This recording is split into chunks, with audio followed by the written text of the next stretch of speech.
Veamos. Adelante, Isato. Muchísimas gracias. Esa voz, Cindy, que Dios te bendiga. No sé si ya logra verse la pantalla. En este momento, claro que sí. Ok, bueno, hermanos, primero que nada, un gusto en conocerles. Es la primera vez que comparto con ustedes en este curso de apologética. Como lo decía Cindy, mi nombre completo es Jorge Isaac González Marín, soy de Cartago. Y bueno, pues es un gusto y una bendición poder compartir con ustedes este espacio de formación que como se decía al principio, es para compartir, para buscar la razón y de nuestra fe y de la esperanza, como decía 1 Pedro 3:15, y ir entendiendo ciertos elementos o ciertas cosas que la iglesia enseña y tal vez algunas situaciones diferenciadas que tenemos con nuestros hermanos no católicos y el por qué nosotros tal vez lo tenemos y ellos no, o viceversa. Bueno, el tema de hoy es un tema muy rico, muy interesante y que también a veces genera muchísima roncha porque vamos a hablar de lo que es el canon bíblico. El canon bíblico, pues cuando hablamos del canon bíblico estamos hablando de la cantidad de libros, del grupo de textos que nosotros tenemos justamente como la Sagrada Escritura, ¿verdad? Tenemos que entender en primer lugar el elemento y el lugar que tiene justamente la Escritura dentro de la vida de la iglesia. Evidentemente nosotros, y lo vamos a ver en una cita al final del Catecismo de la Iglesia Católica, el valor que tiene la Escritura para nosotros, pero entendiendo también que nosotros no somos una religión de libro. Me explico de otra manera. Nosotros creemos en la palabra de Dios. Esa palabra que se hizo hombre en primer lugar, esa palabra que fue preparada por el Señor y que de esa manera, pues, conforme fue predicando y fue dando su mensaje, pues fue llenando los corazones de las personas y después de que hiciera su vida terrena, que cumpliera su misión redentora, pues confía a su iglesia la continuación del mensaje redentor de él. Y por consecuente, la iglesia anuncia el evangelio como el mismo Jesús lo pide. Y conforme va creciendo, se va viendo la necesidad de recopilar, de tener un documento, un libro, donde se logre determinar y donde logremos palpar de manera escrita, pues muchos de los elementos que el Señor justamente pues hizo y cómo él toca corazones de las diversas personas.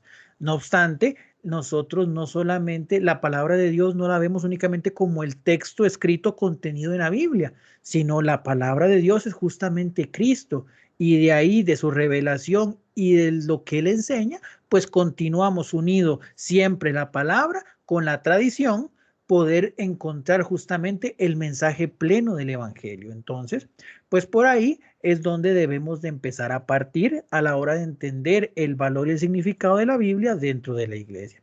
Entonces, antes de empezar a hablar un poco del canon, debemos de partir de ciertos elementos, pues preliminares, por decirlo de alguna manera, tal vez que ya hemos escuchado en otras oportunidades, pero que siempre son importantes refrescar a la hora de entender cómo se va constituyendo justamente el texto sagrado y cómo justamente pues Dios va escribiendo y vamos encontrando en ese texto sagrado pues esa historia de salvación de la cual pues todos nosotros formamos parte y estamos incluidos. Entonces, pues por ahí viene el tema de rigor, porque digamos la Biblia claramente es un elemento pues de vital importancia y es un elemento de muchísima veneración y respeto tanto para nosotros como para nuestros hermanos no católicos. De hecho, pues ellos normalmente estudian bastante la escritura, memorizan mucho las citas bíblicas y es digno de rescatar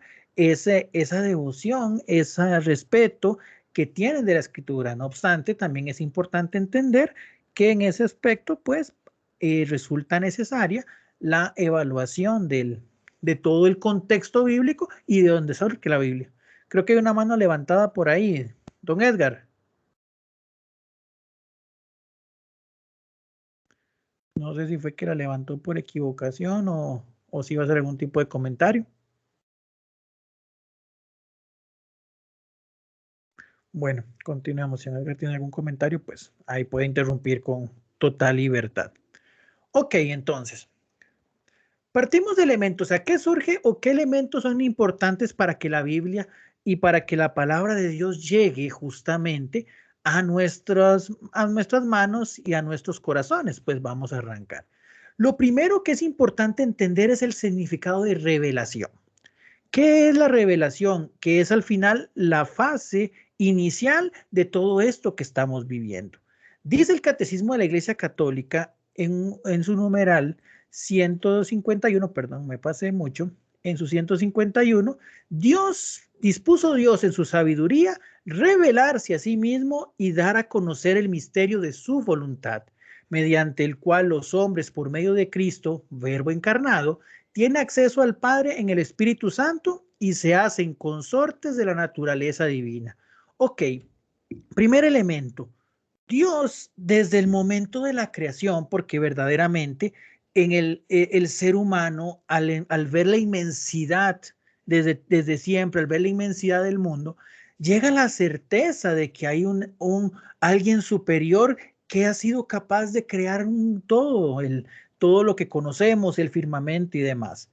Ok, Dios por voluntad propia decide revelarse a las personas, decide estar al encuentro del hombre creado por él y le brinda su amistad. Entonces, Dios desea mostrarse al hombre. Evidentemente, como les dije anteriormente, parte primero de la creación, pero adicionalmente a eso, en momentos oportunos dentro de la historia de la redención, pues empieza a acercarse a los hombres y más en específicamente se acerca a un hombre llamado Abraham, lo saca de su tierra, lo saca de un contexto pues totalmente pagano y demás, y a partir de ahí él se construye un pueblo y sobre ese pueblo empieza a caer y a dejar una promesa que se consumará, como dice la escritura, al llegar la plenitud de los tiempos, pues enviará a su hijo nacido de mujer para que todo el que crea tenga vida eterna. Entonces,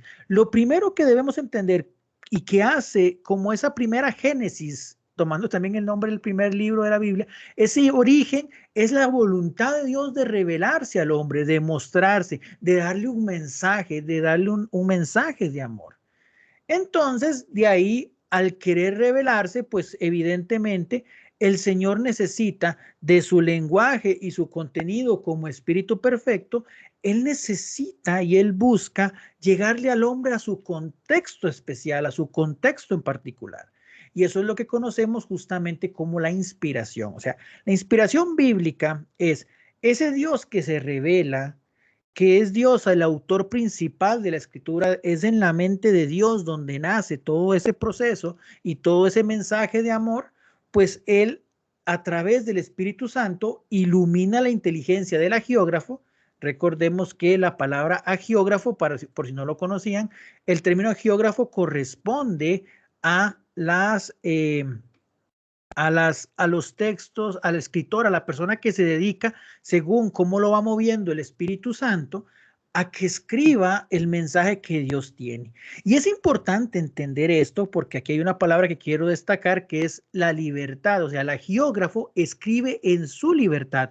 Dios no es que dicta de una manera textual, entre comillas la frase, el mensaje, sino que él habla a la libertad de la persona para que él exprese el mensaje de Dios según sus capacidades y también según sus limitaciones. Porque claramente estamos hablando de tiempos desde hace más inclusive de 3.000, 4.000 años, con limitaciones técnicas, con limitaciones inclusive de lo que era el mismo conocimiento de Dios, porque la revelación, es importante también que lo tengamos en consideración, es progresiva. El Señor se va revelando poco a poco, como decía, de hecho lo decía San Pablo también en su momento, cuando éramos niños, pues comemos como niños, pensamos como niños y todo lo demás, pero conforme vaya el hombre va creciendo, pues empieza a recibir una comida tal vez un poco más fuerte, más consistente y demás. Lo mismo va ocurriendo con la revelación. Al principio, pues por un salto de fe, Dios le habla a Abraham, Abraham sale de su tierra y a través de él inicia todo este proceso de la configuración de su pueblo, de ese plan de salvación que él tenía en su mente, que tenía Dios. Pero evidentemente, desde todo ese proceso de siglos, el conocimiento que el hombre va teniendo de Dios se va acrecentando según ese compartir y esa experiencia juntos. Entonces, ahí es donde entra un tema que es muy importante, pues amarrado al tema de lo que significa la inspiración, que es justamente lo que llamamos la inerrancia bíblica. ¿Qué significa esto de inerrancia bíblica? Estamos hablando de que la Biblia, si bien es cierto, podrá tener algún tipo de error en el entendido de aspectos propios de la cosmología, de la forma de cómo el hombre veía el entorno. Recordemos que se pensaba que la Tierra era plana, que el Sol giraba alrededor de la Tierra, que al final del mar había, que la Tierra era plana y al final del mar había una especie de, pues de caída, de, ¿cómo se llama? Una especie de como de catarata, por decirlo de alguna manera, y que pues había un montón de bestias marinas y demás, etcétera. Si bien es cierto, pueden haber esos errores producto de los desconocimientos técnicos de la época, dice el mismo la explicación de la ignorancia bíblica, es el mensaje de la escritura, el mensaje y el designio de Dios de salvar a su pueblo.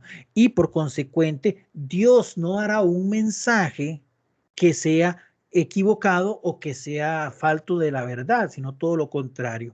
Dios, al querer salvar al hombre, Él da un mensaje sin equivocación, un mensaje sin error, que ayudará y será guía para que nosotros alcancemos justamente la plenitud de la salvación que es su presencia.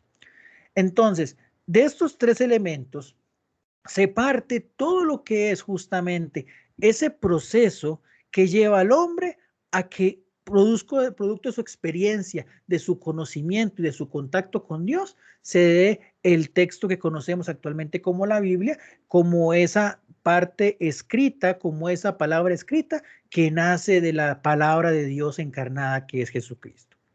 No sé si por aquí con estos pequeños elementos previos tenemos algún problema. ¿Todo está claro para continuar o hay alguna duda hasta aquí?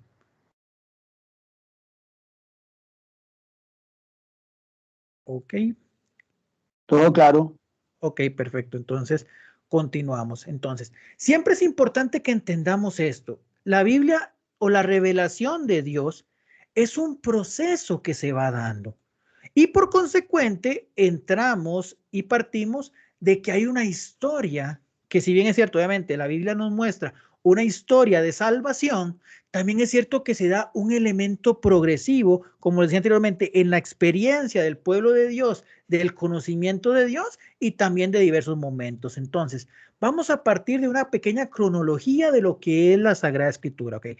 Podemos hablar de un periodo prepatriarcal, que eso significa que es desde los orígenes del mundo, en el momento en el que Dios creó la tierra, obvio, y en esta parte estamos hablando de Dios como creador, no el Génesis, por ejemplo, que a veces genera esa pequeña pues debate de cómo creó Dios al mundo, que si lo creó en 6 días, que si no, o sea, no.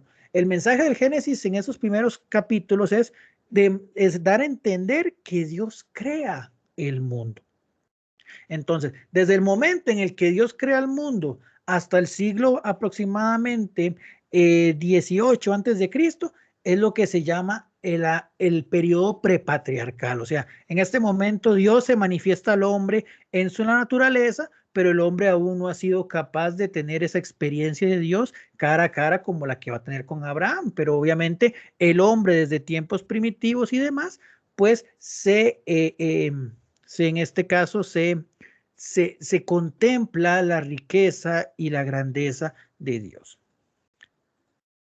Ya entramos en el año, perdón, del 1700 al 1500 antes de Cristo, ya ahí entra pues justamente lo que es el periodo patriarcal, o sea, cómo Dios llama a Abraham de la tierra de Ur de los Caldeos, lo lleva a la tierra de Canaán, a la tierra prometida, y ahí se empieza a desarrollar todo lo que hemos visto en esos primeros capítulos o en los capítulos finales del Génesis, a partir del capítulo 12, si no me falla la memoria, donde Dios llama a Abraham, llega a la tierra prometida, viene Isaac, viene Jacob y vienen las 12 tribus hasta llegar a Egipto, que es justamente el proceso que sigue, que es el periodo de Egipto que va entre el año 1500 al 1250. Recordemos que los tiempos antes de Cristo se cuentan en carácter descendente. Vamos hacia atrás. a diferencia de después de Cristo, que es pues en un orden inverso, ¿verdad? Entonces, el periodo egipcio es del año 1500 al 1250 y pasa el pueblo de Israel inicialmente como héroes a través de la gestión de José y de todo lo que fueron las hambrunas y demás, y después pues se convierten en esclavos hasta que llega la presencia de Moisés y la liberación en esa primera Pascua. Después de ahí viene lo que es el periodo tribal, que es entre los años 1250 al 1050. Okay. Es cuando el pueblo de Israel sale de Egipto, peregrina en el desierto y después le corresponde tomar posesión de la tierra prometida. Esto cronológicamente, si lo vemos a nivel de Biblia, estamos hablando desde cuando salen de Egipto hasta el momento en el que ya se da todo el proceso de lo que están en los libros de Josué y el libro de los jueces, que es ese proceso de conquista. En ese momento el pueblo de Israel es como una tribu, digamos, es como una especie de una confederación de pequeñas comunidades que pues tienen una cierta independencia, tienen una cierta pues libertad, pero que se unifican en los momentos de peligro, que es donde empezaba a suscitarse el tema de los jueces. Partiendo de ese escenario, lo que viene después es justamente ¿cómo se llama? Un periodo donde el pueblo decide tener un rey y aparece el rey Saúl y viene la nueva etapa que es el periodo davídico que va de los años 1050 al 900. O sea, todo ese proceso de reinados que se van dando, obviamente con Saúl, después viene David que se convierte en el rey según corazón de Dios, viene el tema del pueblo de el rey Salomón, viene su hijo el rey Roboam, y la separación del pueblo de Israel en dos lugares, lo que es justamente las tribus del norte, que después darán lugar a lo que son los samaritanos, y la tribu del sur, que es principalmente la región de Judea y una parte de Benjamín, y es lo que será la comunidad judía. Este periodo, pues como pueden ver, tiene un proceso de 150 años. Después tenemos lo que es el periodo asirio, que es la primera conquista que recibe el pueblo de Israel cuando ya deja de ser un país autónomo, sino que ya empieza a convertirse en una comunidad o en un país o en una región que pertenece a un imperio más grande. Los primeros que llegan son los asirios, que son de los años 900 al 600, 300 años de ocupación asiria, y después viene la época del periodo babilónico. Los babilonios atacan a Israel, conquistan al imperio asirio y todo lo demás que estaba a su frente, y este periodo se da del año 600 al 540. Después de esto viene el periodo persa, que es justamente, bueno, después hablemos un poco de este periodo en un elemento que se vuelve importante para el tema. Está el periodo persa, que va de los años 540 al 330. El periodo helenístico, o sea, todo lo que tiene que ver con la conquista del imperio de lo que son los griegos, entre los años 330 al 170, y el último periodo que conocemos, bueno, está el periodo de los macabeos, que es como ese interín, perdón. Recordemos que los helénicos, los griegos conquistan Judea, conquistan a los judíos y se levanta contra Antíoco IV Epifanes, Judas Macabeo y un grupo de judíos llamados justamente así los macabeos, y logran sacar a los helénicos. Hay como un pequeño interín de cierta independencia hasta que llega justamente el año 70, cuando se da la ocupación romana, cuando ya el poderoso imperio romano cae en la región de Palestina y conquista todos los pueblos alrededor, incluyendo pues propiamente al pueblo de Israel. Hay que tomar en consideración en esta pequeña cronología bíblica que, por ejemplo, de aquí, todo este proceso del prepatriarcal hasta el periodo de Egipto no se había escrito absolutamente ningún libro. Los primeros escritos del Antiguo Testamento vienen apareciendo ya cuando Israel está en este proceso tribal. ¿Qué quiere decir esto? Que cuando ya mientras el pueblo está pues justamente peregrinando en el desierto, es donde se empieza a tomar en consideración y se ve la necesidad de llevar escrito pues todas esas tradiciones que se venían compartiendo a viva voz. Recordemos que antes, tanto en el Antiguo como en el Nuevo Testamento, antes de la escritura viene la transmisión oral. Y volvemos al tema, y en esa palabra que tal vez resulta muy incómoda para algunos, principalmente hermanos no católicos, que es el tema de la tradición oral. Primero, de padres a hijos y en comunidades se van pues compartiendo todo lo que tenía que ver con el tema de la creación, cómo Dios crea el mundo, cómo Dios llama a Abraham, cómo Dios lo salvó de Egipto. Recordemos, por ejemplo, y lo vamos a ver más adelante cuando vean el tema de lo que es la Pascua judía, cómo el pueblo de Israel cuenta de padres a hijos cómo Dios los liberó de la esclavitud y cómo se fue manifestando, cómo Dios da sus designios en el monte Sinaí, cómo dan sus 10 mandamientos y demás. Ya, conforme el pueblo va caminando y va creciendo, se vuelve necesario que haya una cierta pues documentación escrita de todo esto que se estaba creyendo y que se estaba pensando, y ahí justamente, como les digo, en ese periodo tribal, como en ese año 1200 antes de Cristo, se empiezan a escribir en papiros. Recordemos que los libros como los conocemos actualmente no existían, sino eran unos rollos como de piel de animal donde ellos escribían con su forma característica de escribir. Recordemos que el judío, no sé si lo sabían, el judío no escribe de izquierda a derecha como nosotros, ellos escriben al revés, de derecha a izquierda. Inicialmente el idioma o la escritura judía era pues sin vocales, eran solamente, bueno, de hecho hasta la fecha es sin vocales, solamente las consonantes, y algunos, y más adelante, conforme se fue desarrollando pues el lenguaje del hebreo, pues fueron agregándose algunos puntos, signos y rayitas alrededor de las vocales, pero de las consonantes, que daban pues esa sensación de lo que eran los signos vocálicos. Entonces, pues vean qué importante, cómo estamos hablando desde la revelación del año 1700, cuando empieza el periodo patriarcal, cuando Dios se le manifiesta a Abraham, hay aproximadamente 500 años de tradición oral hasta que llegamos al periodo tribal, donde se empiezan a tomar notas de esas tradiciones que se venían compartiendo.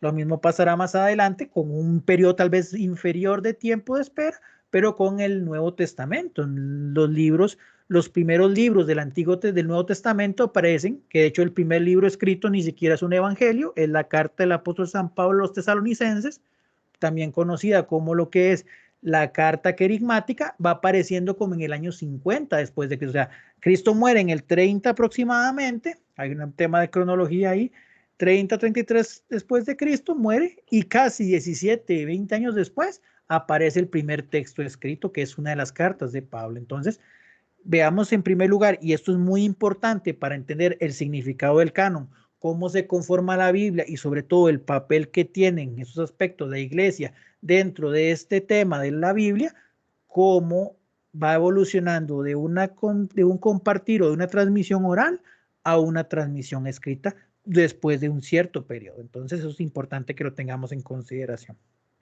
Entonces, eso por ahí. Ahora bien, entonces podemos decir que el Antiguo Testamento va a venir, el periodo del Antiguo Testamento se va dando como desde el tiempo prepatriarcal como hasta el año 400. Es como el lapso donde se maneja la mayor cantidad de historia, que es la que podemos encontrar en el Antiguo Testamento.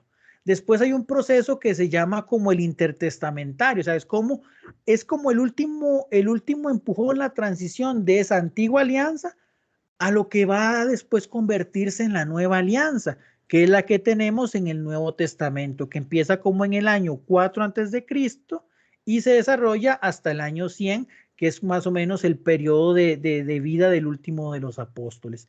Entonces, vean cómo también pues se va marcando el Antiguo Testamento, esa antigua alianza, como veíamos en el segundo de los temas, si no me falla la memoria del curso de apologética, de la antigua a la nueva alianza. Hay como un proceso de preparación que se va, digamos, abriendo para que, como decía San Pablo, decía el texto que referenciaba al inicio, al llegar a esa plenitud de los tiempos, ya Jesús, la palabra de Dios, el logos de Dios, se vuelva carne y habita entre nosotros, ya para marcar y sellar la alianza definitiva y pues plena a la cual estamos llamados a vivir a través de la iglesia, a través de su iglesia. Entonces, más que todo ahí es cómo podemos determinar más o menos cómo se fue desarrollando todo el proceso de la historia bíblica. Que le reitero, y en esto disculpen que sea cansino, la Biblia surge después de la predicación, la Biblia surge después de la tradición oral. Y esto es importante que lo tengamos en consideración, reitero siempre, para la hora de defender y determinar cuál es el valor de la Biblia y quién es el que en ese aspecto tendrá la autoridad para definir qué libros y qué no forman parte del canon bíblico. Entonces, por ahí, esto es importante. Ahora, hay un punto de inflexión, que es este puntito rojo que se ve aquí, que también va a determinar mucho en esto que estamos hablando sobre el canon bíblico, que es el año 587 antes de Cristo, durante la ocupación persa. ¿Qué ocurrió ahí? En ese momento histórico es cuando el rey Nabucodonosor va y con toda la fuerza militar del imperio babilonio llega a Jerusalén, destruye el templo completamente, ese primer templo, el templo original creado por Salomón, toma a gran parte, a la mayor cantidad de los del pueblo judío y se los lleva a Babilonia, lo que se conoce bíblicamente como el exilio de Babilonia. Uno de los momentos más destructivos o más, digamos, ¿cómo llamarlo? Uno de los golpes más fuertes que tuvo el pueblo de Israel y bueno, pues que generó otro fenómeno que es el que vamos a ver en la siguiente diapositiva, que es el fenómeno de la diáspora. ¿Qué es la diáspora? ¿Cómo entender la diáspora? Obviamente llega llega a Babilonia con todo su poder, ataca la ciudad de, pues justamente Jerusalén, deportan a todo mundo hacia Babilonia y empiezan bueno, algunas personas que tal vez estaban fuera por viaje, y hay gente que empieza pues a huir o a emigrar a países de lengua helénica, lo que es todo lo que es la parte de Grecia y demás. Entonces empiezan a crearse pequeñas comunidades de judíos en diversas zonas alrededor de la zona del planeta, por decirlo de alguna manera, en diversas partes del mundo. Evidentemente, la gran mayoría del pueblo está en Babilonia, pero ahí se empiezan a generar ciertas comunidades en regiones como África, en regiones como Asia, en regiones como Grecia. ¿Cuál es el gran problema que enfrenta el pueblo de Israel en este momento en el destierro de Babilonia? Pues justamente que el templo es destruido. Recordemos que hasta hace el momento pues justamente este ataque de Babilonia, el centro de la vida pues religiosa, espiritual del pueblo de Israel es justamente el templo. Año con año, momento con momento, el pueblo de Israel se reunía dentro del templo para poder darle culto a Dios. Cuando el templo es destruido, se corre un gran peligro o se visualiza que el pueblo de Israel corre el gran peligro de perder completamente su identidad e inclusive pues perder hasta su fe. Entonces, ¿cuál es el mecanismo, la forma que se inspira, que la misericordia de Dios inspira dentro del pueblo de Israel para no perder ese vínculo que tenía con su Dios? Pues claramente la lectura de la palabra, la lectura de la Torá, principalmente los primeros que nosotros conocemos como Pentateuco, a través de una figura que se llamaba la sinagoga, el culto sinagogal. Recordemos que las sinagogas, pues el pueblo, los judíos lo que hacen principalmente es leer textos de la Torá, que son los primeros 5 libros de la Biblia, que para nuestros efectos se llama Pentateuco, y de ahí meditar y descubrir lo que Dios quiere decirles. Entonces, dentro del fenómeno de la diáspora, pues justamente eso es lo que se ve, lo que el pueblo de Israel, ahí es donde se sostiene su fe, en la posibilidad y en la esencia de poder meditar y leer y redescubrir el mensaje de Dios dentro de la experiencia vivida. Ok, el suceso al que me refiero principalmente es el ataque de Babilonia, ¿cómo se llama? La destrucción de los babilonios, como pregunta aquí María Paula, es el destierro, es el ataque de Babilonia, donde se destruye el templo, se llevan a todo el pueblo hacia Babilonia y se empiezan a crear pequeñas comunidades dispersas dentro de las diversas zonas del territorio de Palestina y más allá, y eso se conoce como la diáspora. Diáspora significa como desperdigar, como digamos, chorrear por todo lado, por decirlo de alguna manera, decirlo a lo tico. Eso es, entonces en ese momento la fe del pueblo se ve en este momento pues sostenida, ya no por el culto en el templo, porque el templo no existe, sino por la lectura de la escritura. Por eso el pueblo de Israel le tiene un gran amor principalmente a la Torá, que es la ley, que son los primeros 5 libros, y sobre cuáles el pueblo de Israel no solamente descansa, el judío descansa en la Torá, no solamente su experiencia religiosa, sino también inclusive hasta su experiencia civil. Entonces, por ahí es lo que estábamos, a lo que se refiere con el tema de la, pues de la diáspora y el significado que tiene y el valor que tiene dentro de la mayor valoración de la escritura dentro del pueblo de Israel. Como decíamos anteriormente, pues está el libro santo de los judíos, que es la Torá. Hay un elemento, evidentemente. O sea, nosotros, las lecturas del pueblo de Israel, pues no solamente se limitan a los primeros 5 libros. Esos son los más sagrados que tienen, lo que es la Torá, la ley. Pero aparte de eso, de hecho, el conglomerado de textos bíblicos, de textos, no llamémosle textos bíblicos, sino de textos, pues que leen normalmente los judíos, que es el equivalente a nuestro Antiguo Testamento, se le llama el Tanaj, que es justamente la mezcla de 3 palabras, que es Torá, que es la ley, que son los primeros 5 libros. Está lo que se llaman los Neivim, que son los libros, pues, proféticos. Y cuando hablamos de libros proféticos, estamos hablando, empezando desde los libros de Samuel, porque obviamente con la monarquía dentro del pueblo de Israel, cuando el pueblo de Israel empieza a aceptar reyes, pues el que habla en nombre de Dios es justamente el profeta. Recordemos, por ejemplo, al profeta, a los profetas como el profeta Natán o al profeta Samuel, que es el primero de los profetas, que es el que unge justamente al rey David. Entonces viene todo ese proceso de lo que es la parte de los profetas, y después están los ketubín o relatos o agiógrafes, que son, digamos, textos que son más del género sapiensal, como los salmos, como el Cantar de los Cantares, como los proverbios, y esos libros que son más bien como de línea de reflexión. Entonces, eso es lo que significa el Tanaj, que es la Biblia justamente de los judíos. Pero para ellos el libro más importante, la sección más importante es justamente la Torá. Pero lo cierto es en este contexto que el judío, y esto también es importante recordarlo, no tenía o no manejaba como una lista oficial de libros en el entendido de lo que podemos llamar como lo que tenemos como el canon bíblico. Por lo menos en este momento histórico ellos no lo tenían. Es cierto que pues tenían los textos base, la Torá, manejaban las profecías conforme fueran apareciendo y demás, pero ellos no tenían un libro un listado de libros determinado en este momento. Sí tenían la Torá como base y obviamente lo que el Señor fuera inspirando a profetas, a ciertas personas, a reyes, como el caso de David con los salmos y demás, le veían su carácter sagrado. Pero inclusive dentro de los mismos contextos judíos, a veces había debates sobre, por ejemplo, por ejemplo, los saduceos decían que el único libro sagrado que ellos tenían, los únicos libros sagrados que ellos tenían era la Torá. Ya había otras corrientes de pensamiento judío que lo que hacían era más bien,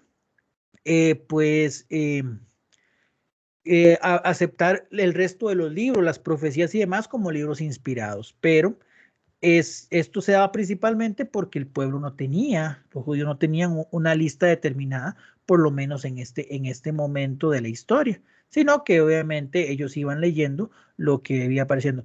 Sí, don Luis Adolfo, también está el Talmud y creo que lo que se llama la Midrash, pero es que esos libros son libros complementarios que explican justamente las leyes de la Torá. O sea, ellos su base es como, obviamente está la Torá, como 5 libros. El Talmud y el Midrash son como lecturas más pedagógicas a través de cuentos, a través de historias y a través de explicaciones de lo que dice la Torá. Son como libros complementarios.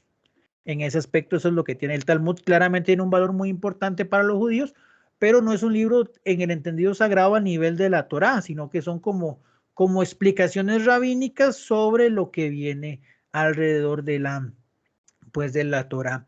Incluso, por ejemplo, de ahí, digamos, saliendo de la Torá, salen la cantidad, por ejemplo, de preceptos que tienen los judíos, que son, creo que son 713, si no me falla la memoria, 365 prohibiciones y el resto son acciones positivas. Entonces, es parte de lo que estudian en esos libros complementarios.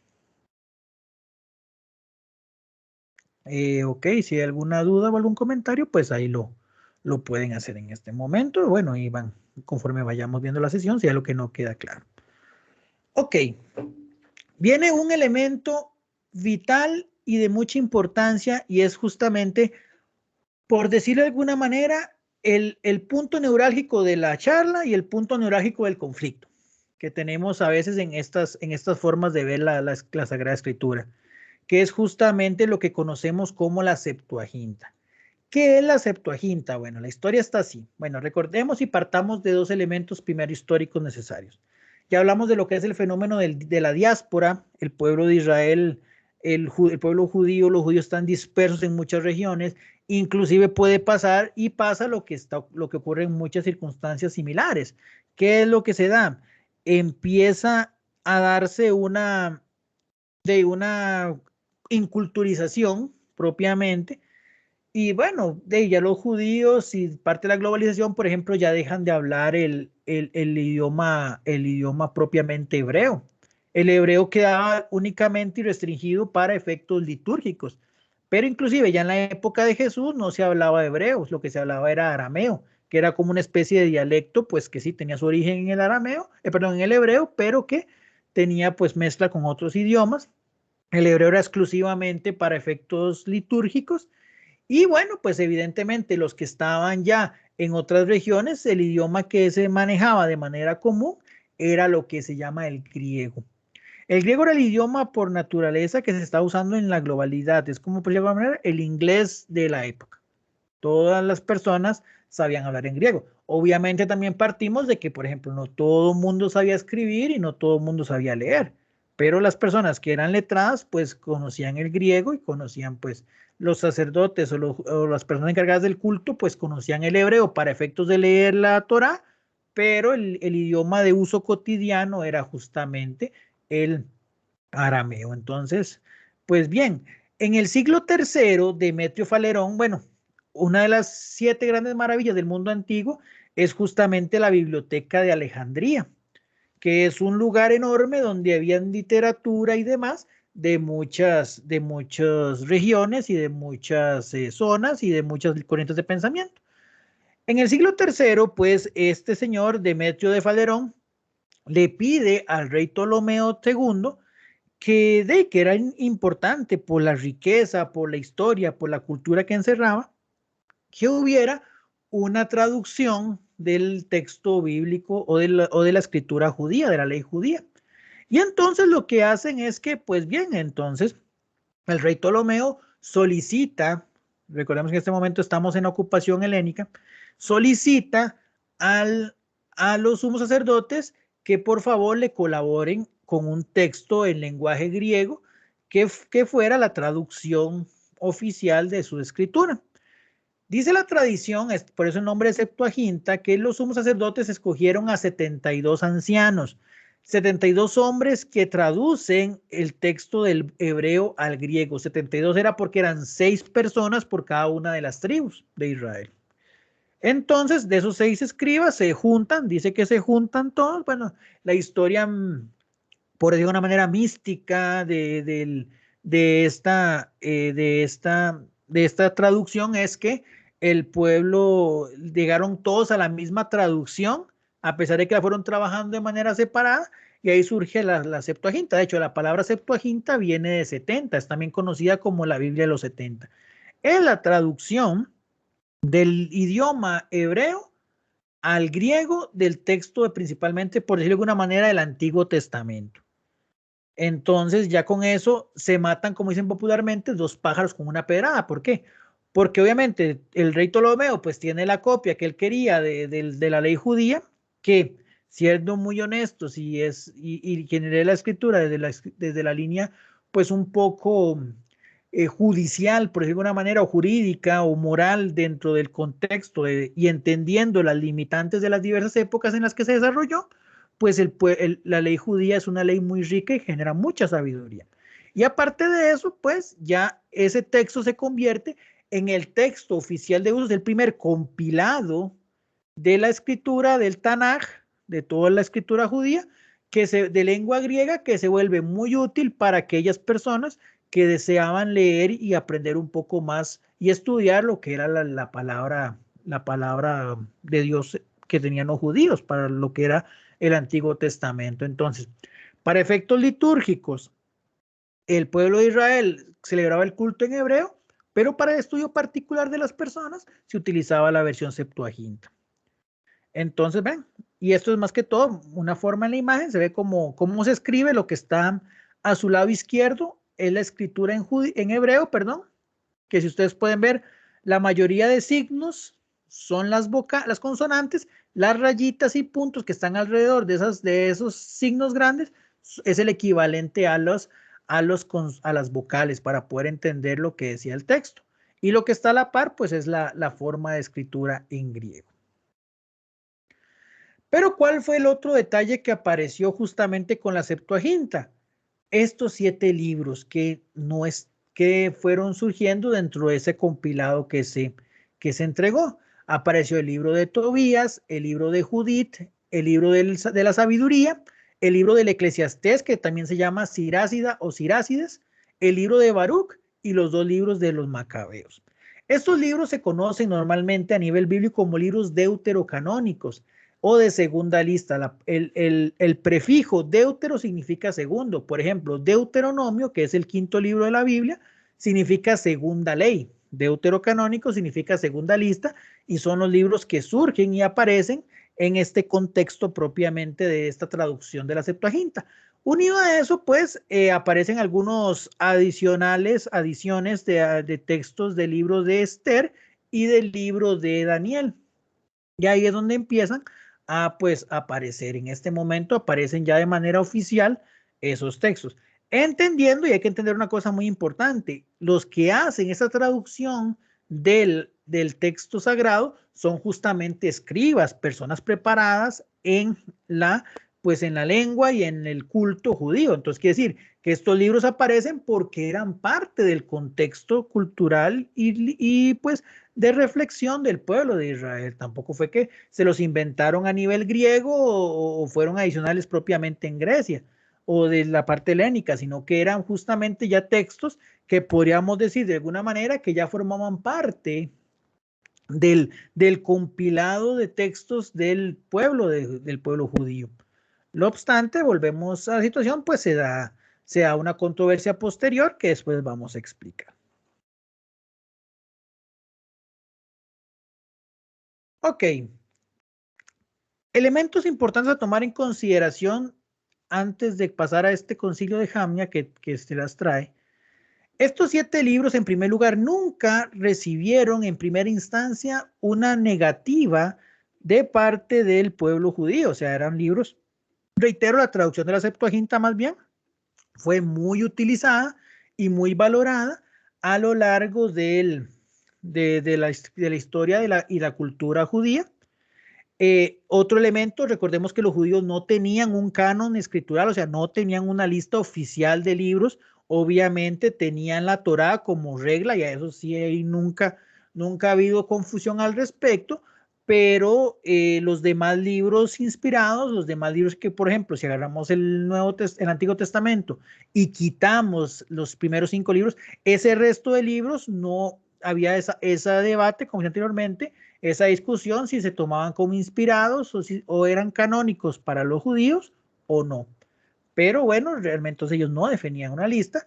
Y después, esta versión, la Septuaginta, obviamente fue la Biblia que utilizó Jesús, que utilizó Pablo, porque era la que estaba más difundida para estudios particulares dentro del conocimiento de la Torá. O sea, estos 3 elementos se vuelven importantes para entender que los libros, que esta versión en griega de la Septuaginta era aceptada y no había en este aspecto ninguna pues duda al respecto de ella, por lo menos hasta el momento.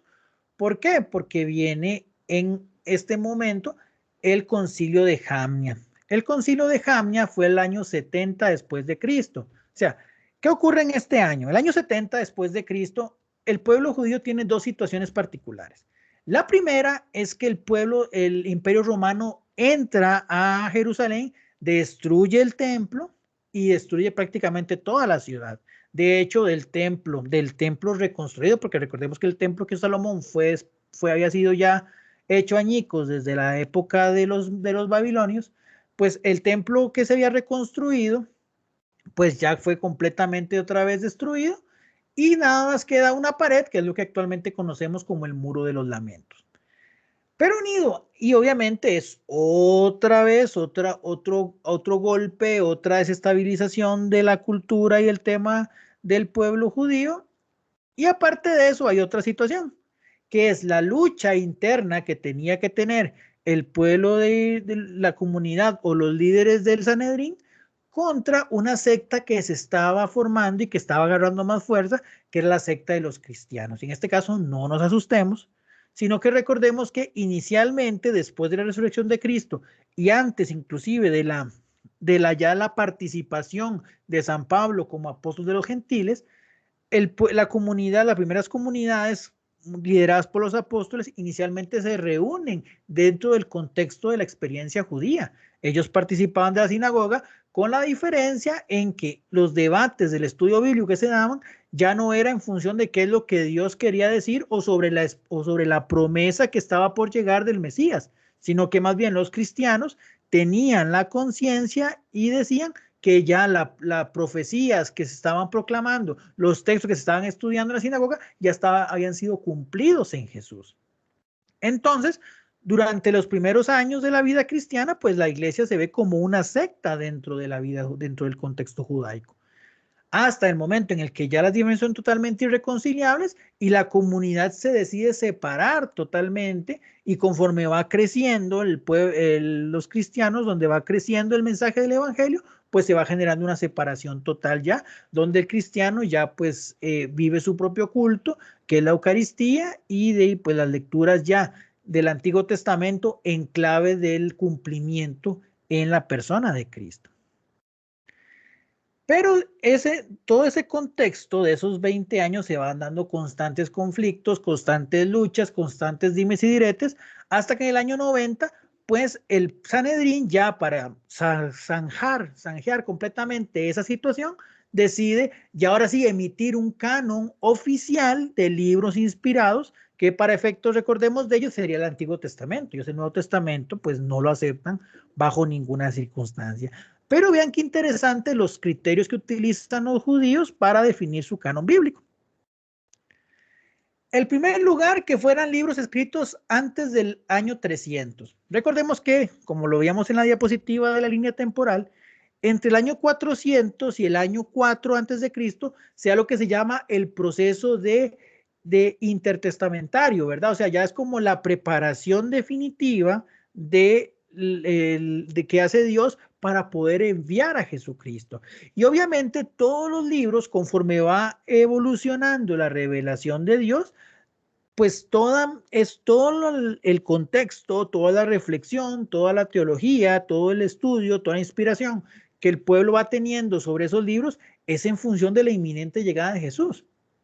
Entonces, ellos buscan cortar durante ese proceso, es decir, ok, del año 300 antes de Cristo para atrás son válidos, en adelante no. ¿Por qué? Porque obviamente a esa etapa final de la revelación es claro que el conocimiento de Dios es más alto, es más claro, y entonces hay una posibilidad de determinar verdaderamente de que Jesús era el Mesías a través de sus últimos textos que fueron surgiendo. Aunque como vimos ya en la formación de la antigua, la nueva alianza, pues todo el Antiguo Testamento preparaba para Cristo.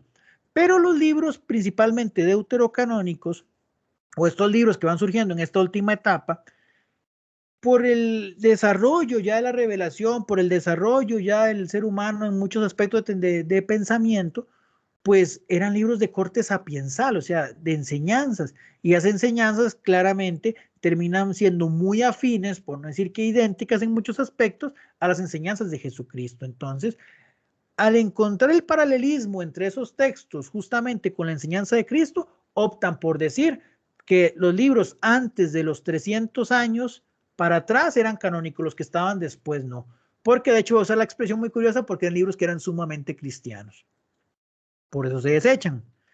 Evidentemente que fue que tuvieran libros con copia en hebreo o al menos en arameo. Obviamente con esto restar todas aquellas adiciones que surgieron de la Septuaginta, aunque como les dije anteriormente, recordemos que fueron escribas quienes las encargaron de hacerla. Y obviamente que sus textos fueran pues enviados, por decirlo de alguna manera, o cuyos destinatarios pues fueran evidentemente el pueblo de Dios, o sea, que fueran textos para los judíos. Entonces, ¿qué podemos decir de esto? Y obviamente, unido a esta situación, pues también estamos claros de que pues se negaba completamente el mesianismo de Jesús. Se decía que Jesús, inclusive en algunos casos se puede hablar de que era un bastardo, o sea, una palabra bastante fuerte. Entonces, evidentemente, dentro del contexto judío, pues Jesús jamás iba a ser el Hijo de Dios, si más bien por eso lo crucificaron. Entonces, pues aquí lo que se busca con esta medida propiamente del pueblo judío era zanjear diferencia y distancia, distanciarse del pueblo cristiano. Es evidente, claramente está, que esta medida, por decir de alguna manera, tomada por parte del pueblo de Israel, pues no afectaba en nada a las comunidades cristianas que se estaban desarrollando. De hecho, en el año 90 después de Cristo, ya la comunidad cristiana estaba completamente de manera independiente, y unido a eso, pues evidentemente también había una tradición ya completamente alejada de la realidad cristiana. Disculpen un momentito, voy a ir por agua.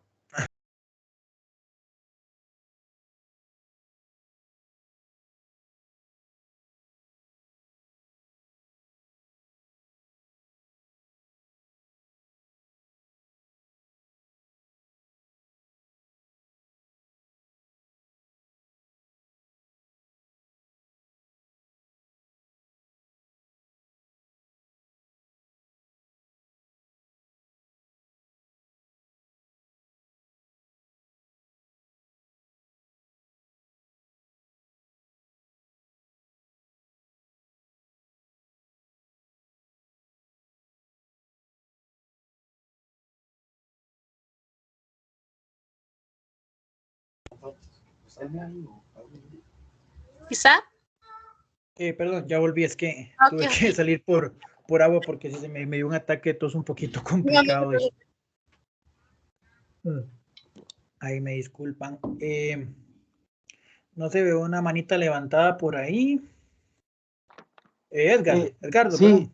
sí, caballero Isaac, es que hay tanto material que después se me olvida. Quería hacerte una preguntita, Dime. sobre esta biblioteca de Alejandría que fue tan grande y tanto material que seguro tenía. ¿Cuándo desapareció, se mantuvo o qué se sabe de ella?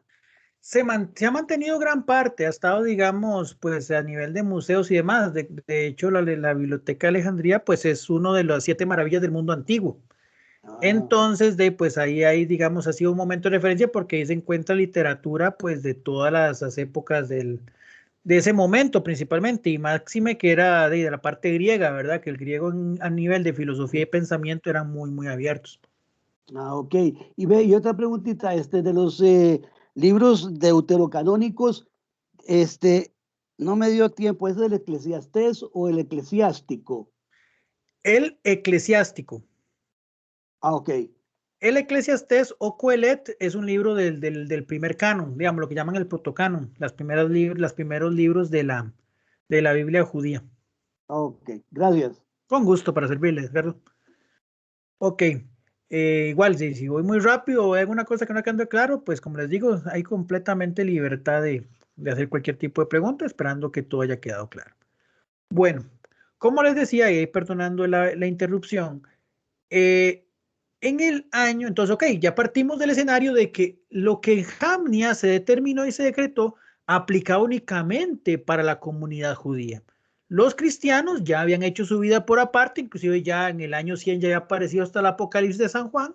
Estaba ahora la preocupación del pueblo de Israel, del pueblo cristiano, más que pensar en aspectos doctrinales o demás, pues era permanecer vivo, porque en esos momentos históricos pues está dando mucho la persecución, que en primer lugar inicia con la persecución romana y después se va a desarrollar, perdón, con la persecución judía y después se da la persecución romana. Que recordemos que la persecución romana al pueblo de Dios no es por aspectos, pues, ¿cómo explicarlo? Tiene que ver con un aspecto religioso y a la vez no. Recordemos que los romanos en esa parte, pues para ellos, dentro de su politeísmo y demás, para ellos el emperador era una divinidad, era un hijo de los dioses. Entonces, cuando evidentemente había que darle culto, quemarle incienso y demás, las comunidades cristianas pues tenían claro que solo Dios debería recibir adoración. Solo Dios y Jesucristo en la Santísima Trinidad. Entonces ellos no estaban dispuestos, como muy parecido a lo que ocurrió justamente en la historia de la parte helénica de la Revolución Macabea, pues ellos no le iban a dar culto a deidades que no fueran Dios. Lo mismo pasa con los cristianos. Y ahí es donde empieza la persecución porque es justamente un tema de traición. Sí, buena pregunta. Carol. Sí, nada más quería hacer una consulta. ¿Es verdad que los evangélicos, la Biblia que ellos utilizan, no tienen el libro de Deuteronomio? El Deuteronomio sí, lo que no tienen son los deuterocanónicos. Ah, ok. El Deuteronomio sí, porque es parte de la Torá, es parte de los primeros 5 libros. De hecho, okay. lo que ellos no tienen son los deuterocanónicos, que ahorita justamente eso es a lo que vamos a entrar. Pero sí, el Deuteronomio sí lo tienen, Carol, en esa parte. Era una duda. Muchas gracias. Con mucho gusto, para eso estamos. Ok, entonces, hasta el año 313, que es un momento de muchísima, pues, convulsión en el pueblo cristiano, de la importancia era estar vivos e intentar mantener la fe de los creyentes, porque estaba la persecución, estaba pues justamente las masacres y todo lo demás. En el año 313 se da lo que se llama el Edicto de Milán, que es altamente tergiversado y es uno de los temas que después se irán a tocar, ¿verdad? Que es cuando se dice que Constantino pues abrió, se convirtió a la iglesia cristiana y no sé qué, y no. El Edicto de Milán lo que hace o lo que da es la libertad religiosa del pueblo de Israel o mejor dicho, la libertad religiosa de todos los pueblos. Entonces ya los cristianos podían en ese aspecto darle culto a Dios sin necesidad de pues andarse persiguiendo. Ya había un culto, total libertad de culto. Constantino no se convierte en ese momento, se convierte tiempo después, pero en el momento que se da lo del Edicto de Milán, claramente no hay en ese aspecto una conversión de parte de él. ¿Qué es lo que ocurre entonces? ¿Y a qué punto o en qué sentido vamos aquí?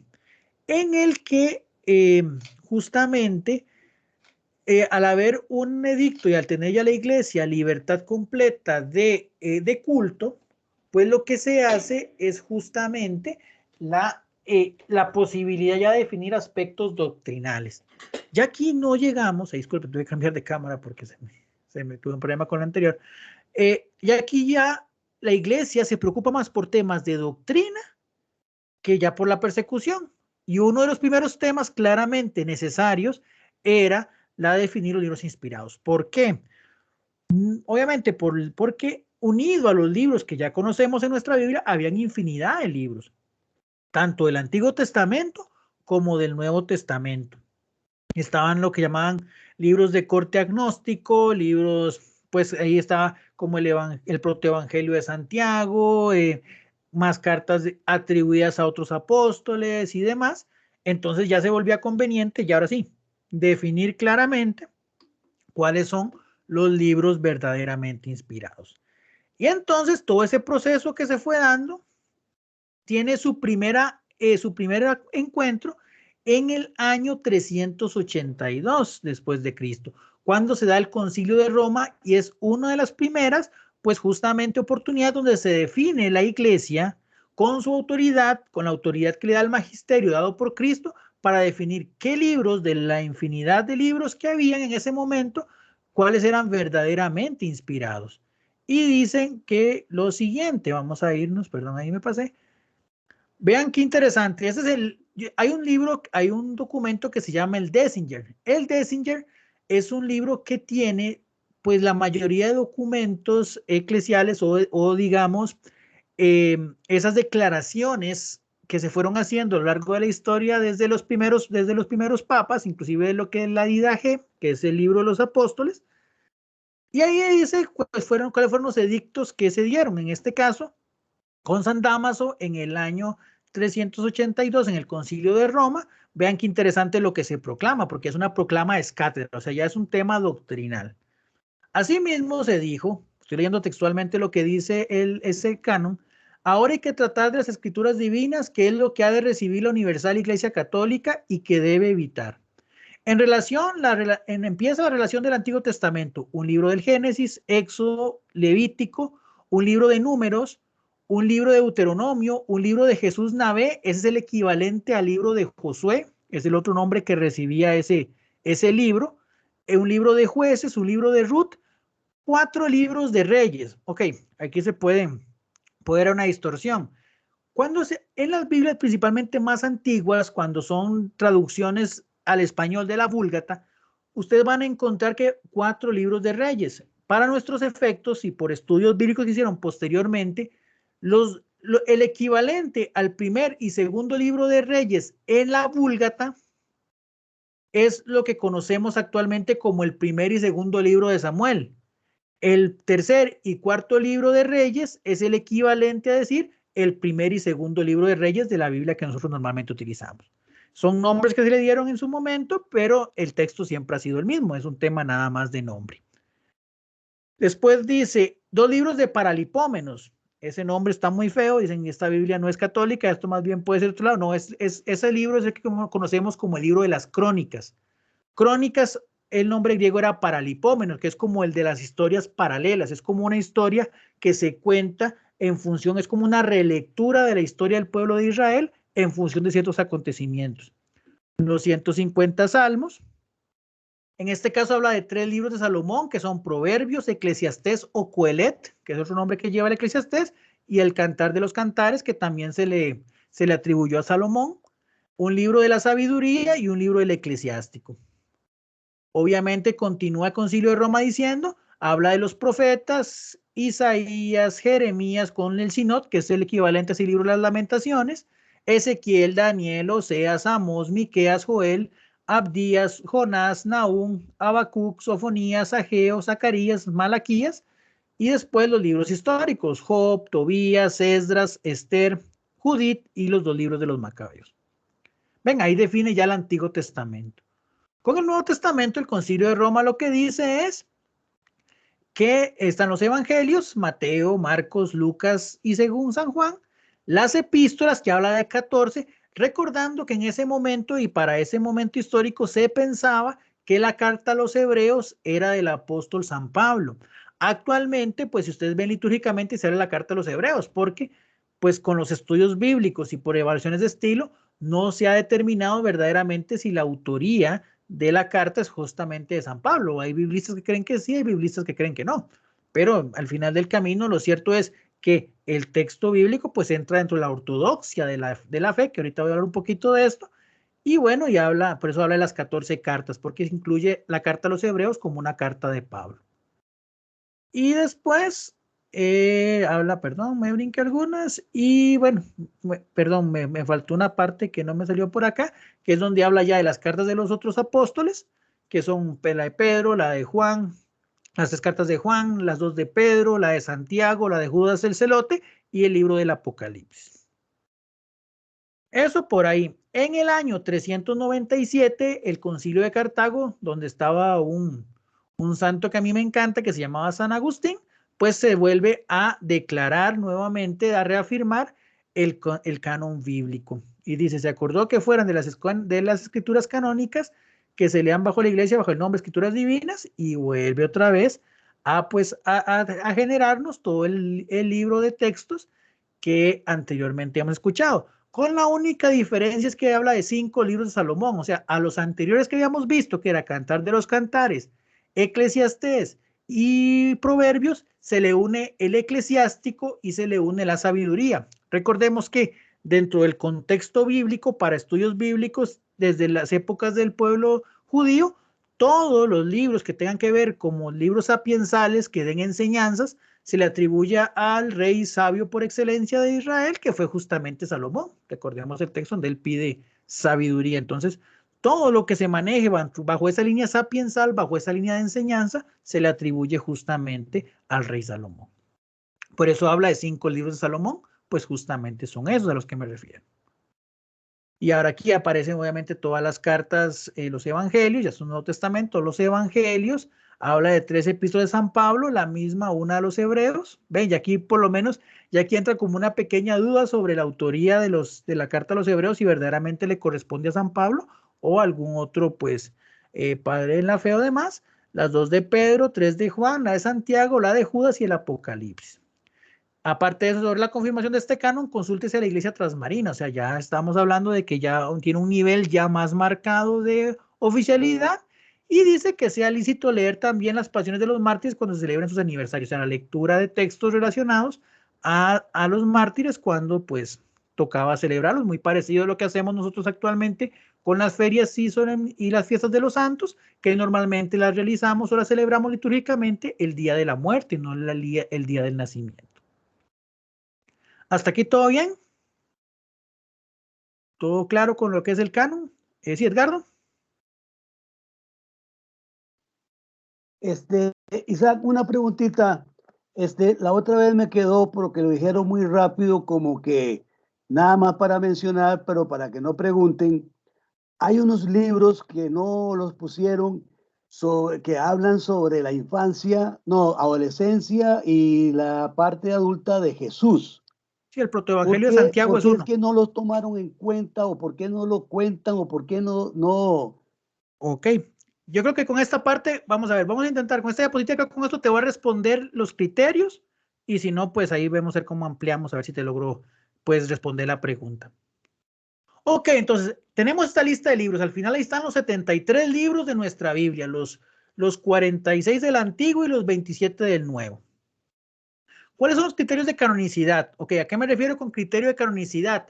Es, ¿en qué se basaron los padres de estos santos padres, los obispos, en estos concilios para, según el magisterio, poder definir el relato, que los libros eran, pues, justamente canónicos? Sí, Ruth.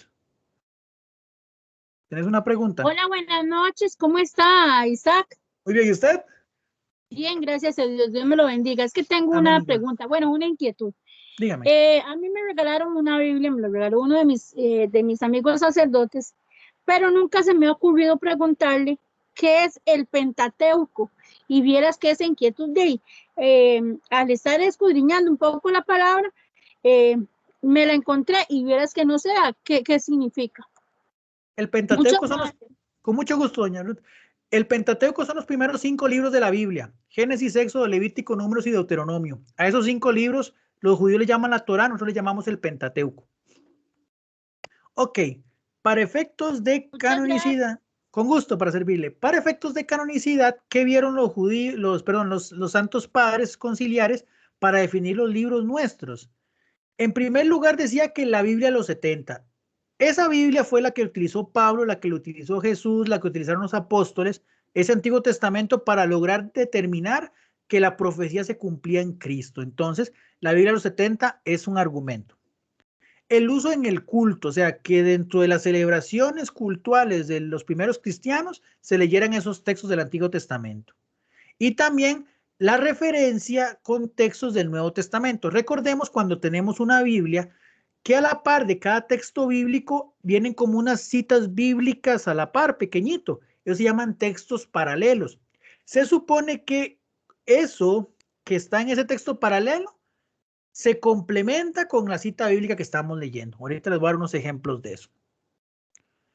Después, para efectos del Nuevo Testamento, lo que se aceptó para que el libro fuera canónico eran origen apostólico, obviamente que fuera producto de escrito por un apóstol o de un cercano colaborador, porque evidentemente los apóstoles tenían discípulos que continuaban el mensaje y el magisterio que el mismo apóstol hacía. Entonces, si ustedes pueden ver, de hecho, todos los textos del Nuevo Testamento pues la mayoría son hechos por apóstoles, pero por ejemplo está el Evangelio según San Lucas, que Lucas no fue apóstol, es más, Lucas ni siquiera conoció a Jesús, pero se evangelizó por medio de Pablo y tuvo contactos con María, y a través de María pues conoció los elementos que él plasma justamente en el evangelio que él escribe, o el caso de Marcos, que Marcos igual se evangeliza en las rondas de San Pablo, pero se vuelve un gran colaborador de San Pedro, y entonces por el testimonio de Pedro, por lo que Pedro le contó, y sobre todo por la apertura de Marcos a Jesús,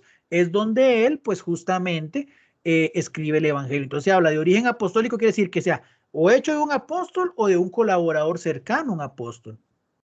El uso litúrgico, o sea, que fueran textos que se utilizaban constantemente en las asambleas dominicales, en las fracciones del pan y las eucaristías, dentro de esos primeros cristianos, y que tuviera coherencia y ortodoxia. ¿Qué quiere decir?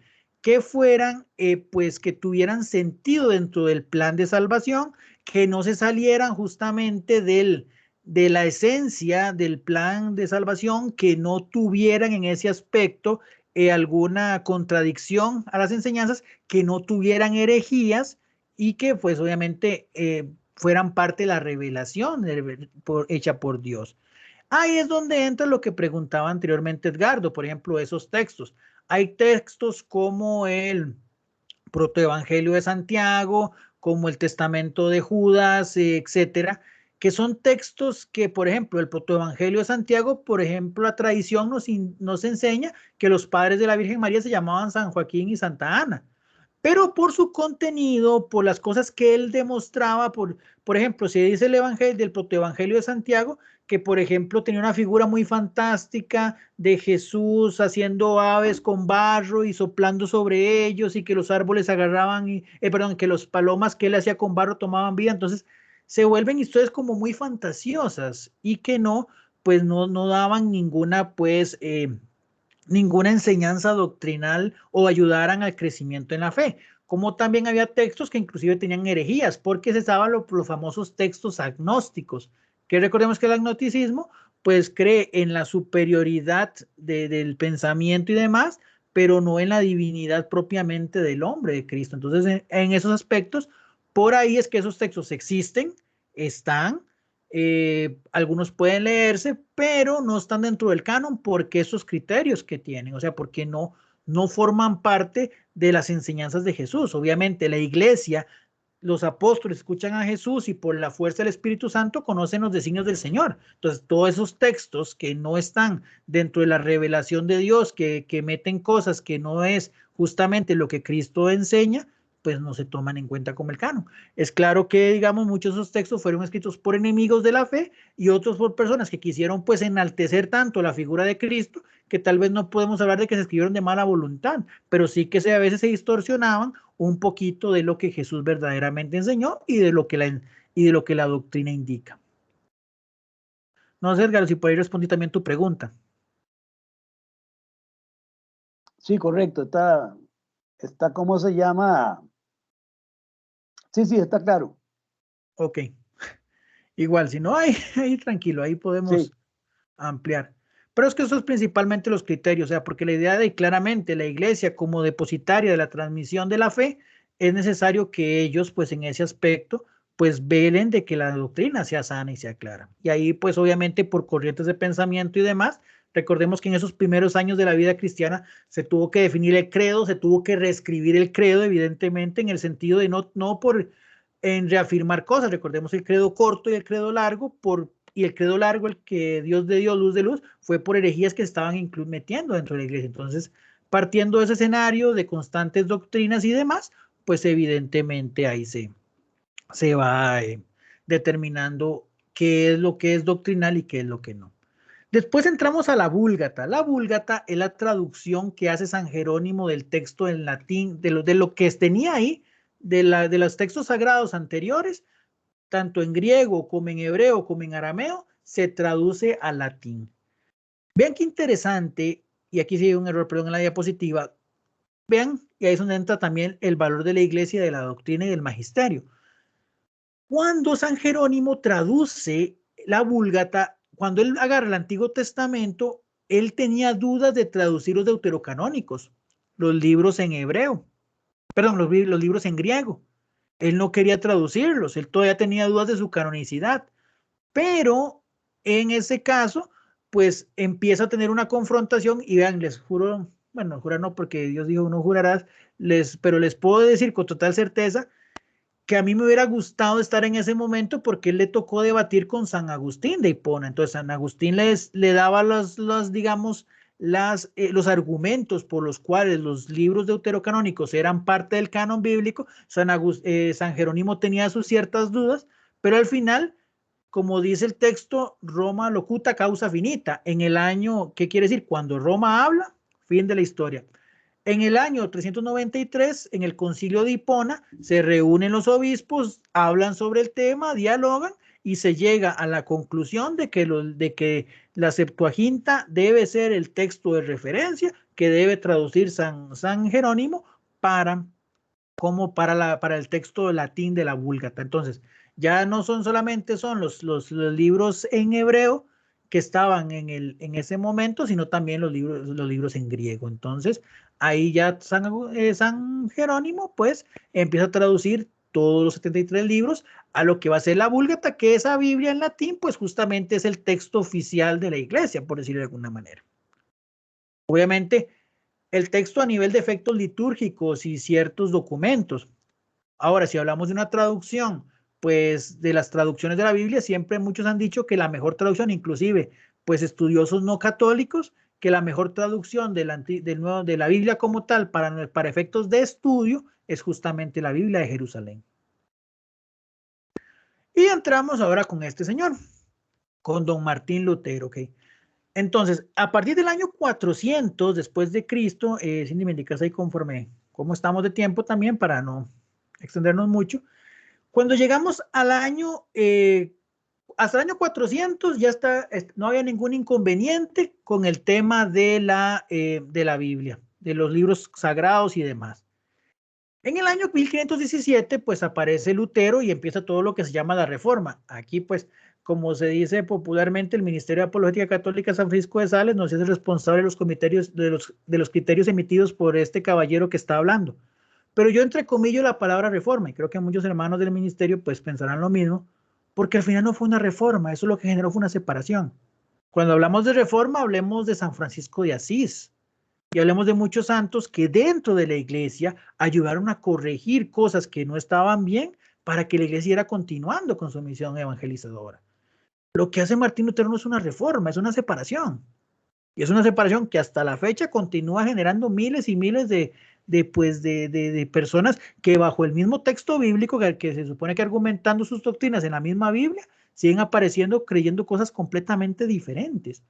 Entonces, pues evidentemente él empieza a atacar y señalar algunos aspectos de la iglesia y uno de los elementos que él empieza a señalar o a criticar es justamente el tema de la Biblia. Él critica los textos deuterocanónicos del Antiguo Testamento e incluso él critica textos del Nuevo Testamento.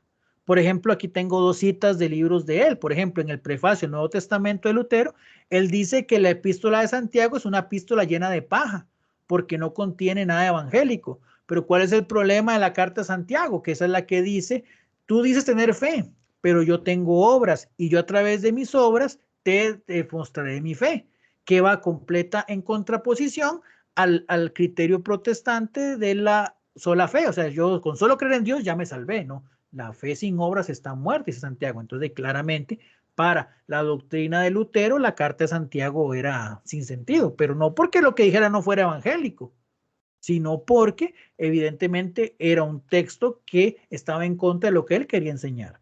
De hecho, vean qué interesante la segunda que está en el libro de Michel Werke, que es también de Lutero, dice, a mi parecer, el libro de las Revelaciones o Apocalipsis no tiene ningún indicio de carácter apostólico o profético. Cada quien puede formar su propio juicio de este libro. Personalmente tengo antipatía y para mí eso es razón suficiente para rechazarlo. Dos elementos importantes de esta cita. En primer lugar, imagínense actualmente los hermanos no católicos o muchas sectas que buscan jalar personas a través del miedo sin el apocalipsis. O sea, si Lutero hubiera logrado su cometido, se hubieran quedado sin la principal arma, porque muchos y no digo que sean todos, ni tampoco estoy atacando la comunidad no católica en general, sino ciertas sectas que buscan hacer adeptos a través del miedo, el principal elemento que utilizan es el libro del Apocalipsis. Y Lutero no lo quería, o sea, los hubiera dejado completamente desarmados. Y lo segundo es, vean, o sea, porque dice, personalmente le tengo antipatía, y para mí eso es razón suficiente para rechazarlo, o sea, no es un tema doctrinal, no es un tema de magisterio, es simplemente porque a mí no me gusta. Y esto es algo muy necesario e importante que reflexionemos también nosotros en nuestras experiencias de fe. O sea, la fe y lo que la iglesia enseña sale de lo que Jesucristo enseña y que por su divina voluntad entrega al magisterio de la iglesia. Y a veces habrá cosas que no nos gusten, pero el hecho de que no nos gusten no quiere decir que dejen de ser ciertas por eso. Entonces eso es lo que pasa con Martín Lutero. Martín Lutero entonces dice, ante la antipatía de esto y por llevar la contraria y por buscar una separación de la parte de la Iglesia Católica o con el fin de señalar los errores que él determinaba, pues inclusive termina pues refutando cosas que en los 1100 años antes nunca habían tenido ningún tipo de problema al respecto. Y entonces vean qué importante, que es la parte más irónica del asunto. Dice que entonces Lutero desestima todo lo que se reflexionó en el Concilio de Roma y en el Concilio de Cartago y acepta el Concilio de Jamnia, el Concilio judío, y en esta parte quiero hacer énfasis, judío de Jamnia, aquel que quitó los libros de 300 años antes de Cristo para adelante porque eran libros muy cristianos, porque tenían que ver mucho con el mensaje de Jesucristo. Él está desestimando los concilios de Cartago y Roma y le está dando la razón a un grupo de judíos que decían que Jesús era un bastardo y que era un blasfemo. No tiene sentido verdaderamente. Entonces, aparte de eso, él toma Romanos 1:17, el justo vivirá por la fe, y le agrega la palabra solamente vivir, el justo vivirá solamente por la fe. Entonces, con eso, ya está, aparte de eso, está modificando el texto sagrado. ¿Y para qué? Para justificar sus propias doctrinas o su propia forma de pensamiento. Entonces, producto de esta situación, producto de este contexto, es donde pues claramente se da que las Biblias de los hermanos no católicos tengan 7 libros menos, porque es justamente aquí donde se eliminan de las Biblias de línea luterana, de línea protestante, los libros deuterocanónicos. Pero como podemos ver, y es el argumento más claro que tenemos, es justamente por un tema de querer negar la autoridad de la iglesia y más bien busca justificar este concepto o este motivo de eliminación de esos 7 libros por un elemento que ni siquiera es cristiano, que era judío y sobre todo un judío que estaba atacando a Jesús. Entonces por ahí no tengo no le hallo mayor lógica. Después de esto, pues bien, ok, se habla de los libros en texto griego y todo lo demás, pero vean qué interesante, en el año 1947 hay una región que se llama Qumran, que está cerca del Mar Muerto. El Mar Muerto, la zona del Mar Muerto, es la zona más seca sobre la faz de la tierra, o sea, ahí no hay nada de humedad completamente. Quienes han ido por ahí dicen que la sensación es demasiado seca, o sea, es el lugar más seco sobre la faz de la tierra. Entonces, al no haber humedad, hay muchas probabilidades de que ciertas cosas se mantengan. Y dicen que por el año 1947 andaba por ahí un muchacho, un joven jugando, y dice que tiró como una piedra en un cráter, en una especie de cueva, y escuchó que había algo que sonó, algo como que se quebró. Y él entró y dice que empezaron a ver una especie como de vasijas de barro con un montón de papiros, de rollos como el que están en la imagen, de rollos donde se escribían normalmente textos. ¿Y cuál no fue su sorpresa? Que fue que al abrir esto, bueno, inclusive los chicos empezaron a jugar, dice, de hecho esta anécdota la cuenta Frank Morera, el gran apologista Frank Morera, que inclusive empezaron los chiquillos a hacer bodoques y a usarlos en los zapatos y no sé qué, esos rollos que se estaban encontrando, hasta que un grupo de estas personas de arqueólogos empiezan a ver que son documentos muy antiguos. ¿Y cuál no fue su sorpresa? Que eran textos propiamente tomados, escritos en hebreo del Antiguo Testamento. Y más aún fue la sorpresa que encontraron textos del antiguo, textos deuterocanónicos que habían sido escritos o que estuvieron en la Septuaginta en hebreo y en arameo. ¿Y quién escribió esto? Se dice que fue una comunidad de esenios. ¿Y quiénes eran los esenios? Se preguntarán. Dentro de los grupos que existían dentro del pueblo judío en la historia de Israel, pues están obviamente, como todos hemos escuchado, los fariseos, los saduceos. Había un grupo que se llamaban los celotas, que eran como una especie de guerrilleros, de paramilitares que querían la liberación de Israel. Y estaban los esenios. Los esenios eran un grupo que empezaron a ver pues, la vinculación que tenían tal vez las autoridades del templo con los romanos y algunos aspectos de culto que no les parecían y decían que se estaba desvirtuando propiamente el culto del templo. Ellos estaban inconformes con ese culto que estaba brindando el Señor en el templo de Jerusalén y deciden hacer como una vida monástica, o sea, se separan, se alejan de la comunidad y empiezan a vivir como los monjes, como los abats de los primeros años de la vida cristiana, alejados de los pueblos, y ellos ahí a estudiar y a sus oraciones. Entonces, ese grupo de monjes, por decirlo de alguna manera, que eran llamados esenios, pues empiezan a escribir y ahí tenían sus textos sagrados para su oración y su estudio. Y lo interesante es que esos textos, aparte de que aparecen como se dice que datan como los años 300 y un poquito después, hasta los años pues más cercanos después de, o mejor dicho, años después de Cristo, y son textos que están en hebreo y en arameo de esos textos deuterocanónicos que inicialmente solo se encontraban en griego.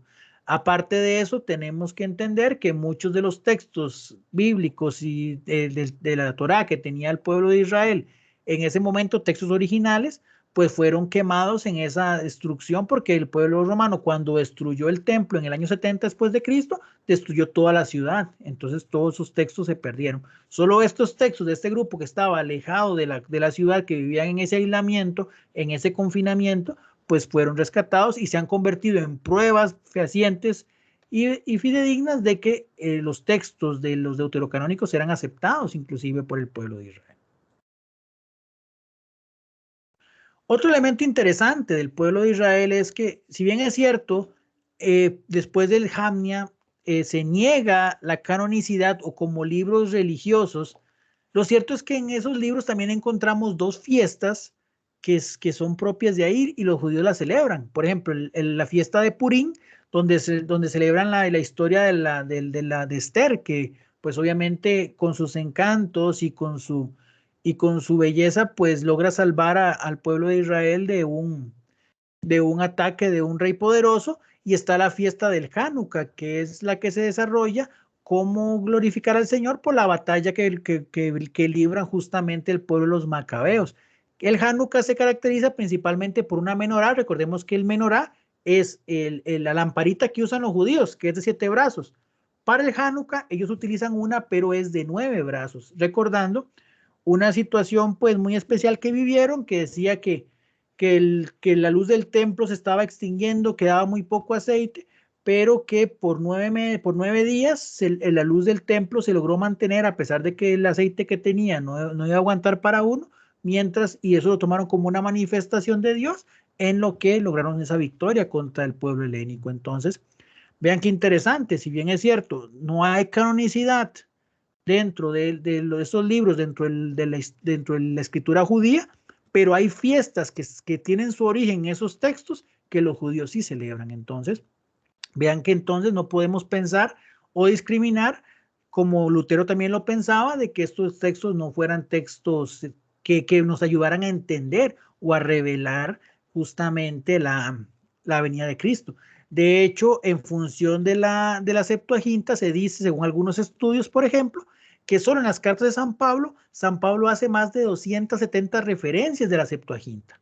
Entonces, por ahí es importante que entendamos que el valor de los textos siempre ha existido. Después, para ir finalizando, en este caso vean lo que dice Lutero, porque bien que mal, a pesar de la reforma, él no puede negarse a ciertas realidades.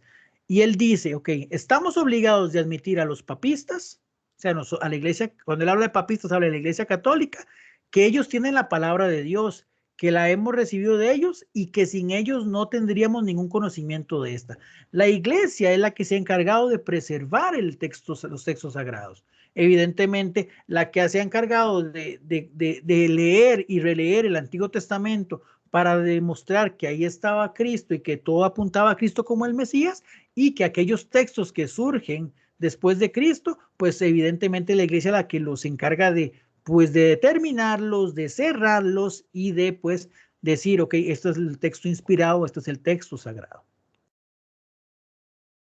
Después dice el obispo de Canterbury, que es la máxima autoridad de la iglesia anglicana, en el año 1615, recordemos que estaba la reforma protestante, no tenía ni 100 años de haberse desarrollado, él dice, ha decidido que nada se ha leído en la iglesia aparte de las escrituras divinas. Las escrituras canónicas son las siguientes: Génesis, Éxodo, Levítico, Número, Deuteronomio, Josué, Tobit, o libro, que es el equivalente también al libro de Tobías, Judith, los 2 libros de Macabeos, 2 libros, etc. O sea, quiere decir que en los primeros años la iglesia anglicana aceptaba el canon de la iglesia católica. Evidentemente, conforme se va arraigando y se va fortaleciendo el fenómeno y la doctrina de la reforma, pues se toman y se asumen los criterios arbitrarios de Lutero para eliminar los textos sagrados. Pero lo cierto es que desde el principio la Biblia se ha aceptado como tal y tal cual está. De hecho, otro de los textos más representativos bíblicos de los hermanos no católicos es la Reina Valera, que esa es como la traducción oficial al español de los textos de los hermanos no católicos. Este texto fue inicialmente desarrollado por un señor llamado Casiodoro de la Reina en el año 1569, que es la primera traducción protestante de la Biblia al castellano, pero con una particularidad. Cuando Casiodoro de la Reina hace esa traducción, él incluye los textos deuterocanónicos. Es en el año 1602 cuando se hace una revisión por parte de una persona llamada Cipriano Valera, que él pues decide omitir o quitar esos 7 libros. De hecho, por eso es que la famosa Biblia Reina Valera se llama así, porque es el trabajo de 2 personas, de Casiodoro de la Reina y de Cipriano Varela. Pero lo cierto es que cuando Casiodoro de la Reina hace esa traducción primera de la Vulgata o de la Biblia protestante al español, de la Biblia de Lutero para ser exactos, que era en alemán, él lo que hace es que empieza a compartir los libros, inclusive los deuterocanónicos. Aquí está, por ejemplo, el libro de los Macabeos, segundo libro de los Macabeos, y algunos textos, el libro del Sirácidas o el libro de la Sabiduría, que es el libro de Salomón. Ahora, para terminar, ya con esto cerramos, algunos textos paralelos o paralelismos. Vean, por ejemplo, Tobías 4:15, que es lo que les decía: no hagas a nadie lo que no quieras que te hagan.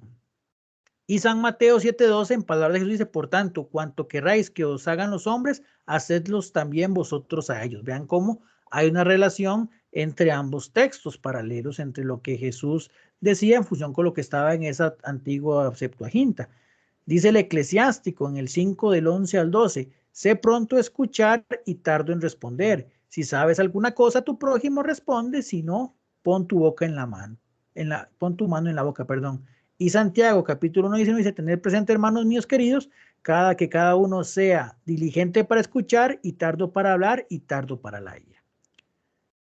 Y en el Apocalipsis, vean, por ejemplo, que habla de los 7 ángeles, ¿verdad? Vi entonces a los 7 ángeles que están en pie delante de Dios, les fueron entregadas 7 trompetas, que en el contexto sabemos que son los arcángeles. ¿Y de dónde se nos introduce el número de arcángeles que existen?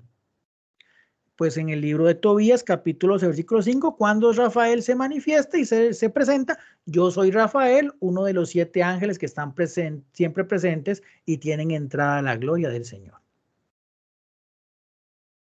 Para concluir, entonces, recordemos el valor de la Biblia.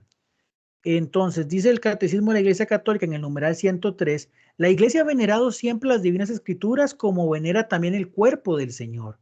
No cesa de presentar a los fieles el pan de vida que se distribuye en la mesa de la palabra de Dios y del cuerpo de Cristo.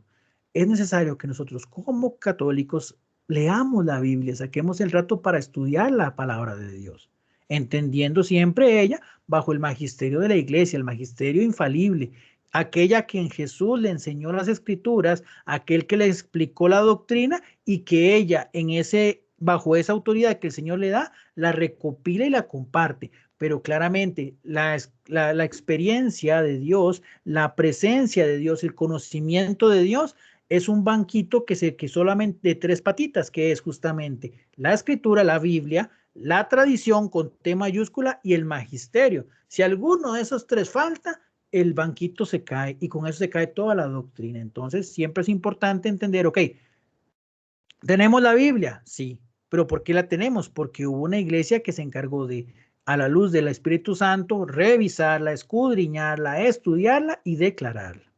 Sí, hay una pregunta ahí, ya lloré eso, ya ignoro. Perdón, es que... Ok, ¿qué tal, hermano? ¿Cómo le va? Bendiciones, precioso tema, maravilloso, sinceramente. Yo he escuchado que se le dice, los evangelios sinópticos, he escuchado que son Mateo, Marcos y Lucas. Dicen, bueno, es un solo evangelio, ¿verdad? Pero son 4 escritores. Y he escuchado también, sí, he escuchado también que dice Hechos de los Apóstoles, el Evangelio del Espíritu Santo. Eso hoy que estamos escudriñando la Sagrada Escritura, pues tengo esa dudita, ¿verdad? Porque dicen el Evangelio al Espíritu Santo, porque se habla mucho del Espíritu Santo. ¿Tal vez me puedes explicar eso? Ok, tal vez en esa parte que te explico. Sí, en primer lugar, los sinópticos. Como vos lo indicas, esos evangelios se llaman así porque se dice que sinóptico significa una sola visión. Quiere decir que si vos agarras los 3 evangelios, Mateo, Marcos y Lucas, ves como que se complementan uno de otro.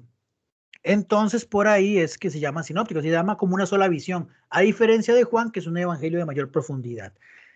El hecho de hecho, Lucas, la obra de Lucas es una obra como muy continua, porque de hecho Lucas es quien escribe su evangelio y también los Hechos de los Apóstoles.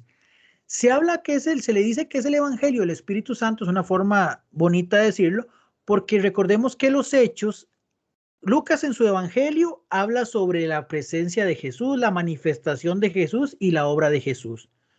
Hechos de los Apóstoles se convierte como en esa introducción a la iglesia, es el libro de la iglesia. Y la iglesia surge y nace, se dice, desde el momento de Pentecostés, cuando el Espíritu Santo se manifiesta a esas primeras comunidades y en ese aspecto, pues es la que se encarga de mover. Ya, de hecho, Jesús ya lo venía introduciendo desde el Evangelio según San Juan. Les conviene que yo me vaya para que baje el Paráclito, para que baje justamente aquel que los guiará, que es el Espíritu Santo. Entonces, por eso es que normalmente se le habla de que el Hechos puede ser como el Evangelio del Espíritu Santo, porque obviamente es cómo la iglesia empieza a manifestarse movida por la fuerza del Espíritu Santo. Entonces, no sé si por ahí aclaré la pregunta. Excelente, muchísimas gracias. Con gusto para servirla. Vamos a ver. Hay una pregunta por aquí. Perdón. Yo normalmente, en este caso, Marisol, yo siempre le he dicho Vulgata, pero a veces también se le dice Vulgata. Creo que ya es un tema, digamos, de forma de decirlo, pero creo que las dos ambas las trabajan como correctas. Yo normalmente le digo la Vulgata, pero sí he escuchado que también le dicen Vulgata. Pero creo que más bien se usa más el término Vulgata que Vulgata. Creo que entonces más bien es como una forma de decir en mi caso, aunque sí la he visto, en algunos libros sí la he visto pues en ese aspecto tildada. Entonces, ok, gracias Luis Adolfo, que dicha que fue tu agrado. Ok, tengo a Carol y después a Ruth. Carol, si gustas, es una preguntita. Sí, para saber en sí cuáles son los verdaderos las Biblias católicas. Ok, que dicha que tocaste ese tema porque era un tip que les iba a dar, porque eso es muy cierto. A veces no sabemos identificar cuál es una Biblia católica de una no católica. Ajá. Ok, hay un elemento importante y hay un tema aparte que después veremos en un tema que es sobre versiones de Biblia, que es la Biblia Dios habla hoy con deuterocanónicos, que esa tiene una particularidad especial. Pero para identificar una Biblia católica de una no católica hay 3 elementos fundamentales. El primero, la cantidad de libros. Una Biblia no católica va a tener los 7 libros deuterocanónicos menos que la Biblia católica. O sea, no va a tener, búsquense si está Macabeo, si está Judith, Judith, o si estaba en este caso Sabiduría, o si está Eclesiástico, entonces sí es católica. Si no están esos libros, no es católica.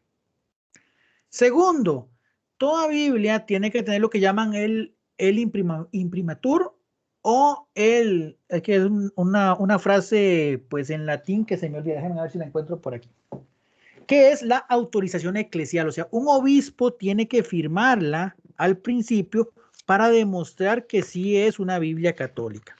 Eso se llama el imprimatur, o hay otra que se llama la Nijat, es que en este momento les quedo mal con el nombre, pero que tenga una firma de un obispo que respalde que el trabajo, que la traducción es verdaderamente, pues en ese aspecto validada. Y la tercera es que tenga comentarios. Una Biblia, recordemos que los hermanos no católicos y Lutero creían lo que se llamaba la libre interpretación de la Biblia. ¿Qué significa eso? Que usted puede leer y lo que el Espíritu Santo, entre comillas la frase, le inspire, pues eso es realidad. Y no es del todo cierto. Recordemos que la Biblia también se lee dentro de la iglesia. Entonces, pues claramente, si una Biblia no tiene comentarios, no es católica, porque obviamente la lectura católica de la Biblia se nutre entre lo que el Espíritu Santo me dice, pero aparte de eso, sobre la enseñanza de la iglesia. Entonces son como los 3 elementos fundamentales que tiene una Biblia católica, o la diferencia entre una Biblia católica con una Biblia no católica. Ok, Ruth, no sé, Carlos, si con eso quedamos respondidos.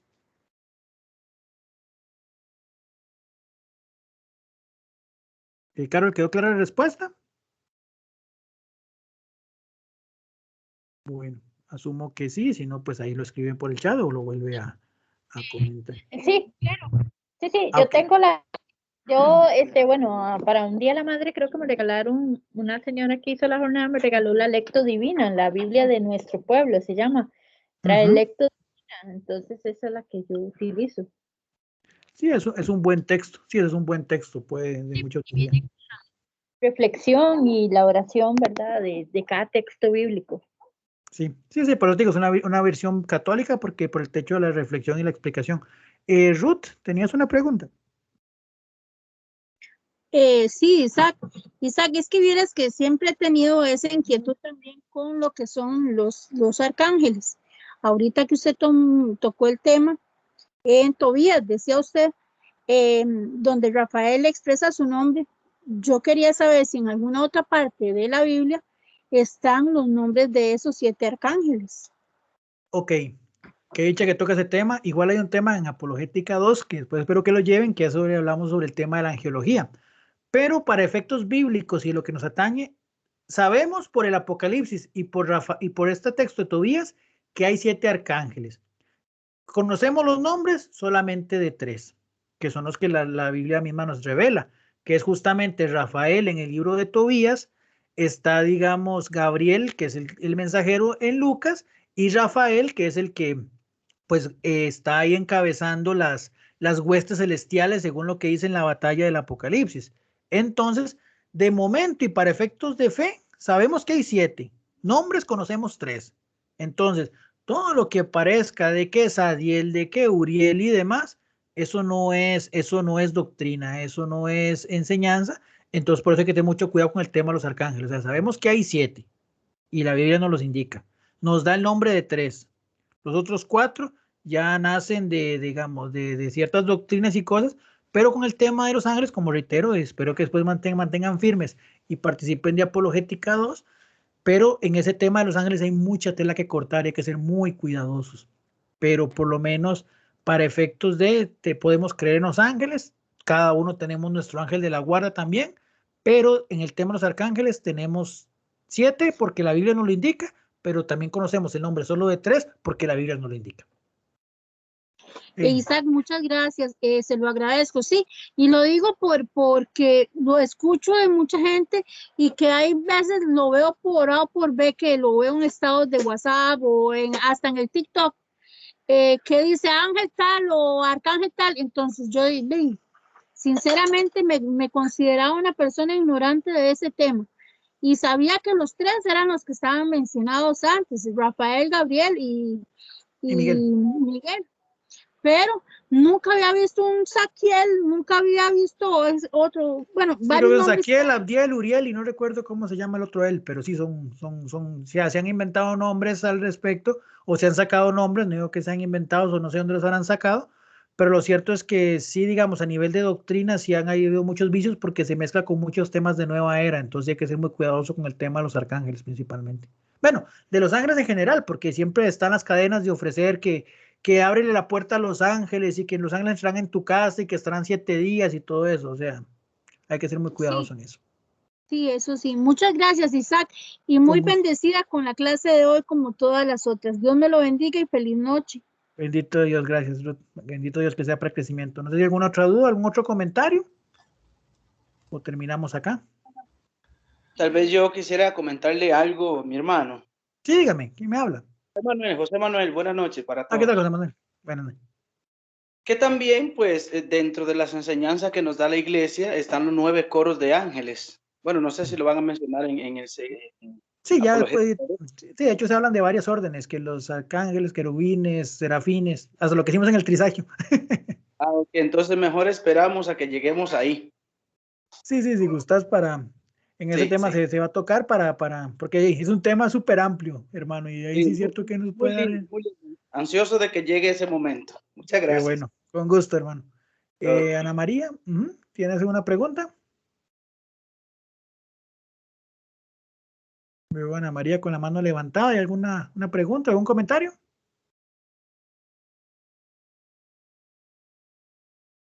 Yo estoy revisando el WhatsApp y no veo preguntas de ninguno de los hermanos. Ok. De acuerdo, si querés, entonces más bien, porque bueno, ya son las 9 de la noche aquí en Costa Rica, entonces más bien creo que me expandí un poquito. Ahí más bien si gustan, podemos hacer la oración final, sí, para terminar, y cualquier comentario o consulta, pues a través del chat o de ahí, pues estamos pues con todo el gusto para responder. Exacto, nada más Isaac, de decirle a los hermanos que ahora al principio de la clase les indiqué que teníamos un espacio el domingo de 8 a 10 para las preguntas adicionales que quieran realizar. Sin embargo, me informó Weiler, y a mí se me había olvidado, que este fin de semana tenemos lo del seminario. Entonces, no sé si a vos te queda bien en la tarde, a qué hora, para abrir lo del chat. Sí, podríamos hacerlo en la tarde. En la tardecita, como de 3 a 5. De 3 a 5, igual sí, exactamente, como de 3 a 5 me parece bien. Ok, excelente. Vamos a ver. Ahí, no sé si la hermana Ruth nos puede regalar la última oración para ya finalizar. Claro que sí, con mucho gusto. Muchísimas gracias. En el nombre del Padre, del Hijo, del Espíritu Santo. Amén. Señor, hoy te damos gracias como todos estos días que hemos estado reunidos, Padre Santísimo. Gracias por cada uno de nuestros hermanos, los expositores, los que nos han inducido un poco más en el saber tuyo, Señor. Gracias por cada uno de ellos, Señor. Bendícelos y bendícenos a nosotros también. Padre Santísimo, que esto sea para conocerte cada vez más. Te alabo, te bendigo y te doy gracias. Gracias por habernos reunido, Señor, por habernos integrado en esta hermandad tan bonita. Te bendigo y te alabo. Amén. En el nombre del Padre, del Hijo, del Espíritu Santo. Amén. Yo no soy muy buena, vieras que me agarró de sorpresa. Siempre me preparo. Siempre me preparo. Es que, Cindy, yo soy catequista, entonces siempre ando adelante. No, está bien, muchísimas gracias. Muy bien, muchas gracias, más bien. No, con mucho gusto, Cindy. Espero que haya seguido mejor. Que Dios me la bendiga y me los bendiga a todos. De verdad, que vieran ustedes la emoción que yo siento cuando llega el viernes. Bendito Estoy Dios. pero así, 1000 por 1000 bendecida. Que Dios me los bendiga. Y gracias por prestarse para que Dios los utilice. Dios me los bendiga. Igualmente, hermana Ruth, muchas gracias. Amén. Quería saber cómo siguió Cindy. Bueno, sí. Bueno, muchas gracias, hermana. Vieras que gracias a Dios me recuperé bastante rápido, más bien. Sí estuve unos días en el hospital porque ya era necesario. Estaba con una infección de riñón que después más bien lo que me descubrieron fue una bacteria. Entonces, bueno, ya estoy terminando el tratamiento en la casa. Entonces, en la casa yo creo que todos nos recuperamos mejor, ¿verdad? Por la comidita y los chineos de la mamá. Y gracias a Dios, vieras que sí, estoy bastante bien y ya de vuelta. Muchísimas gracias a todos, porque yo sé que han estado pendientes, han estado orando y de verdad les agradezco muchísimo. Qué dicha, me alegro mucho. Yo le pregunté a mi vecino que cómo estaba usted, me dijo que estaba en el hospital aún. Bueno, qué dicha, que ya estamos. Muchas gracias. Bueno. Muchísimas gracias, hermanos. Dicho que sí, estamos muy contentos con que Cindy ya, como dicen, está poco a poco recuperando y está con toda la pata. Y gracias a las oraciones de todos ustedes, hermanos, porque se nos unen al ministerio y cuando oramos todos hay poder, ¿verdad? Entonces, qué dicha, Cindy, de parte también del ministerio, qué dicha que estés pura vida. Pura vida, gracias. Amén. Perdón. Don Vladimir, que siendo amén, también porque todos estamos muy contentos. Entonces creo que sería esto por esta noche. Igual tendríamos el espacio de preguntas el domingo si algo quedó o no quedó claro. Y bueno, pues es un gusto y ahí nos seguiremos viendo en futuros temas y a seguir fuertes, ¿verdad? A seguir firmes porque hay que seguir creciendo en la fe, ¿verdad? Así es. Bueno, hermanos, descansen, pasen buenas noches y que Dios les bendiga a todos. Que Dios me los bendiga. Igualmente, muchas gracias. Mucho. Hasta luego. Gracias. Hasta luego. Hasta luego.